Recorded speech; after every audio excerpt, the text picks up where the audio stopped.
I'm experimenting. I'm getting a little weird. We'll see what works.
Hiyo folks, I'm Sean the Modern Yeoman, and we've got a big day coming up next week.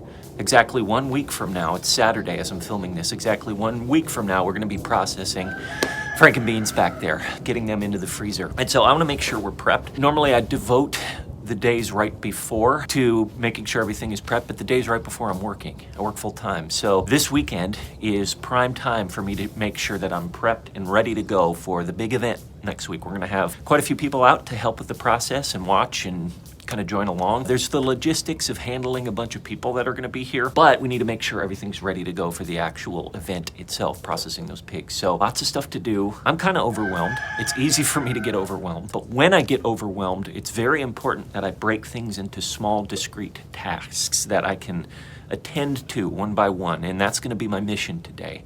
You can tag along as I attend to those small, discrete tasks, and hopefully, by the end of this day, by the time it gets dark, we'll be in a really good place and ready to go for next week. And get those boys in the freezer. You know, a lot of people free range their chickens. They don't have a fence. That seems to be the normal way of doing things, especially around here. I have a fence. I've had a fence for my chickens just because we don't like them getting in the garden. Obviously, we're not gardening this time of year. And the other thing is they tend to poop a lot in places where we walk frequently. So we've kept them in the fence. That being said, occasionally there will be an escape. I walked out this morning to the barn and Fighter, the rooster, is outside. So normally when there's another chicken that escapes, it's pretty easy to put them back in. I just grab them. Fighter is a whole different story. I need to be more strategic with him because he will fight me, as his name implies. So I need to figure out a way to get this young man back into the run with the other chickens. I'm filming this so you can see what kind of hijinks ensue when I do this.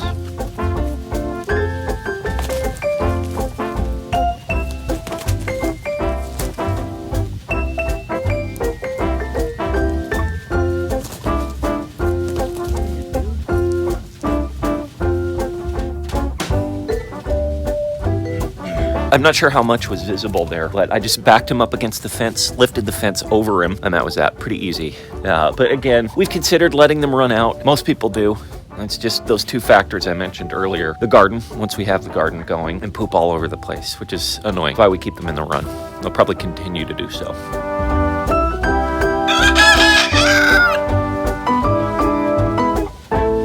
So one of the first things I want to do is make sure the tractor's running, because this is going to be what we use to pick up the pigs, the pig carcasses, once we've dispatched them, and actually hang them so we can strip off their skin.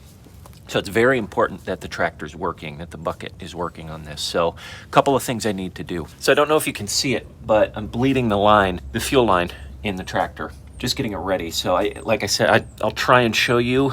You might be able to see the bubbles. It's pretty easy for me to see the bubbles from where I'm standing coming out of this bleed point at the end of the fuel line. And you can even hear it. I'm gonna wipe down the fuel. There's a little bit of fuel that's gone out. But my neighbor from the homestead down the road kind of gave me the scoop on what I should expect to see when I'm bleeding the line. And I'm seeing it right now. So I'm gonna let this bleed out for a little bit longer, tighten it back up, and then run the engine and it should be running well. It has been running, the tractor's been running well, but this is just a precaution to make sure that that any air that's in the line is out. So I've bled the line. There was quite a bit of air that came out, surprisingly. The air stopped bubbling, the gas stopped bubbling out of that drain point. So I'm gonna fire this up and put it under another load like I did a few weeks ago with the wet mulch, the heavy wet mulch, and see how it performs.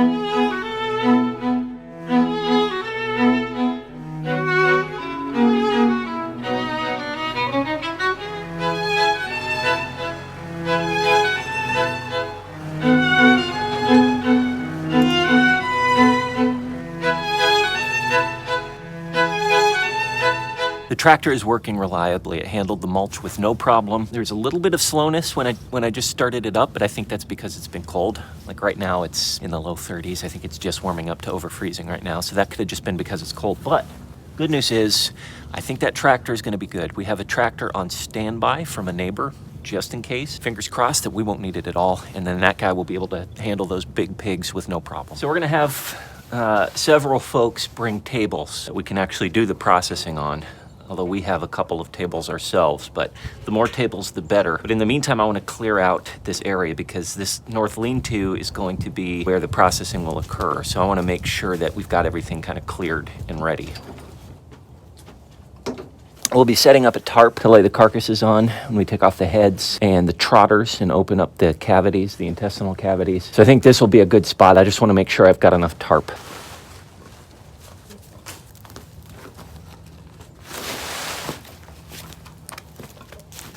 Also, sidebar, I know it's been a hot topic as of late, but egg laying and egg production. I mentioned in the last video that our girls aren't laying as much, which I attribute to normal seasonal variations in their egg production. It's winter, they don't lay as much. Although it does seem like they're laying a little less than what they did last winter. I give them feed from a local co-op. I don't give them feed from a major chain. That's what people are saying is the root of all the issues for the eggs. I don't know. It's not applicable to me because I don't feed my chickens feed from one of those big chains. But they are laying a little bit less, and I think it might have something to do with the extreme cold snap that we got a few weeks back. However, there's one thing I started doing, and I've noticed since we started doing it, the chickens' egg production has started to rise a little bit, and that's giving them black sunflower seeds. Throw the whole carton at them. I've been feeding them black sunflower seeds, and it seems to have, instead of getting 4 eggs a day from 30 chickens, we're getting maybe 5 or 6 eggs a day from 30 chickens, which is a step up. I'm gonna keep feeding them these black sunflower seeds. We just got a big old bag of it, and see if that increases their production even more. I'm gonna keep doing it. Otherwise, they're healthy. They're doing good. There's no major complaints. The new teenage chickens have integrated with the flock pretty well. And we've got a pretty good situation going here. So my fingers are crossed that the egg production picks up a little bit. We'll see. Also, perhaps it's ill-advised, but one hint I read somewhere is to sprinkle a little bit of protein powder on your chicken's food. And so we just started doing that yesterday. So that may make an additional bump in egg production. I guess we'll see. This is fit for human consumption, so I imagine it'll be fit for chicken consumption as well. A little bit of extra protein in their feed. We'll see what happens. Kind of a weird, unorthodox approach, but worth a shot. I've also been keeping the lights on in the barn until later at night, until right before I go to bed, so that the chickens do get more light. That's a tip that some folks have given me. We have a bunch of laying hens. It would be nice if they were giving us eggs. I understand there's a seasonal aspect to this. I understand that there's some food aspects involved to it, so I'm experimenting. I'm getting a little weird. We'll see what works. Here's my compost pile. I haven't stirred it in a little while, so it's due for a stir.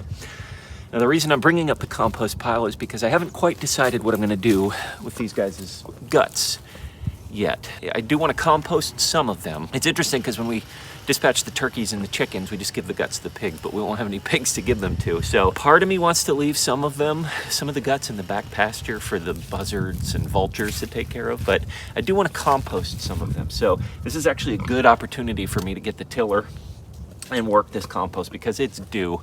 I will say, the stuff that I haven't just covered up, the actual compost that was in there is beautiful.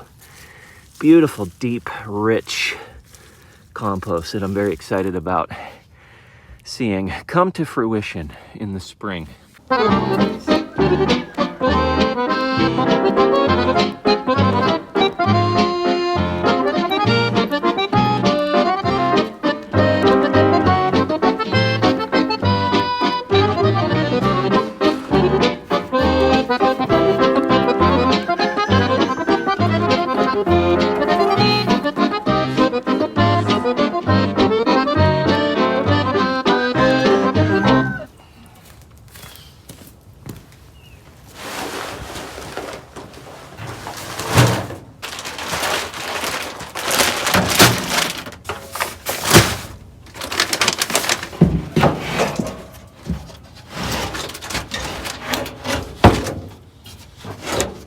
This little keep critters out of the backup feed. So we're in the back pasture and Dad's continued to work at taking down brush to clear out this new spot in the woods, brush clearing.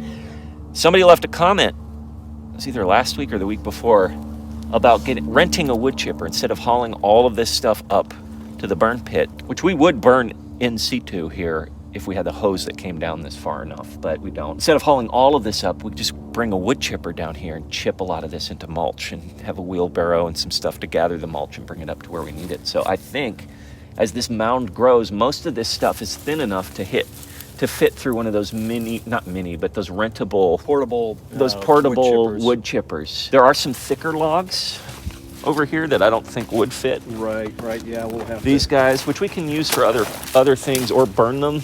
Yep. Or maybe even use them as firewood. A lot of this stuff in this big pile of brush that we're collecting can be chipped up. And so I think that might be something we can do, rent a wood chipper. Yeah, you've got, you started working the outside fireplace, right? I have, yeah. So, yeah, some of this thicker stuff you'll be able to use. And it'll smell great. Yeah. These boys are gonna bring us a lot of meat. Hundreds of pounds of meat. I don't know how many hundreds of pounds, maybe 200 pounds, maybe 300 pounds, I don't know. Maybe 400 pounds, that would be awesome. But one of the concerns we have is whether or not the 2.5 freezers, we have a chest freezer, we have an upright freezer, we have the freezer that's on our fridge, that's our half freezer, how much that's gonna hold. Now, obviously the people that are coming out to help us, we're gonna be sending them away with meat. What do you have there, pal? What is that? You building a nest? Watch out, that fence is on, don't get stung. We're going to be sending people home with meat, but still, we'd like to fill up our freezer, and I know that we will. How much overflow we're going to have, I guess we'll see, and I guess it's going to some worthy people that will be going home with whatever overflow we have. Okay, so one of the questions is, are we going to be able to fit the Mom pork and I in here? are going to consolidate this. You're going to consolidate this? It's all strewn about right now. We'll work our magic. We'll consolidate. So we still have meat chickens from last year, and then lots of turkeys. No, this is all turkey. The meat chickens from last year are out there. There's only 2 left. Okay, so this is the turkeys that we processed. This is turkey stuff. These are tamales, turkey stuff. Okay. Turkey stuff. This is some beef. But we'll consolidate it, and we'll have plenty of room Yeah, for it. I bet once we consolidate it, it'll only be on 2 shelves. Okay. Yeah. Lots of room for pork. Well, things are coming along. Careful now. Careful now. You know what's going to happen. I think they would have learned their lesson about the fence after all of the incidents they've had. Anyways, I'm thankful for these guys. In a weird way, I'm going to miss having them around. You know, I'll have them in my freezer, obviously, but these guys, they've been good to us. They've helped clear our land. They're obviously meat for us, and they've been friendly by and large. And it's been a good experience with them. We've had them since last April when they were pretty small. Now they're coming almost to a year old. And we're putting them in the freezer, and I'm very thankful for them. But it's time. It's time. And you know, today has been, I still feel somewhat overwhelmed by all the stuff that needs to get done, but I'd rather feel overwhelmed right now than feel overwhelmed the day of the event. So I'll take overwhelm now and bank it and deal with it, not have to deal with it next week. Anyways, I'm going to keep working. I'm going to keep doing stuff, Stay tuned for next week. It's going to be really fun. There's going to be a lot of people out here, a lot of experts out here, a lot of people you'll recognize that are going to come out and kind of show us the ropes with pig processing here on the Yeostead. It's very exciting. So thanks for hanging out with me, my friends. And until I see you then, remember, as always, slowly, slowly.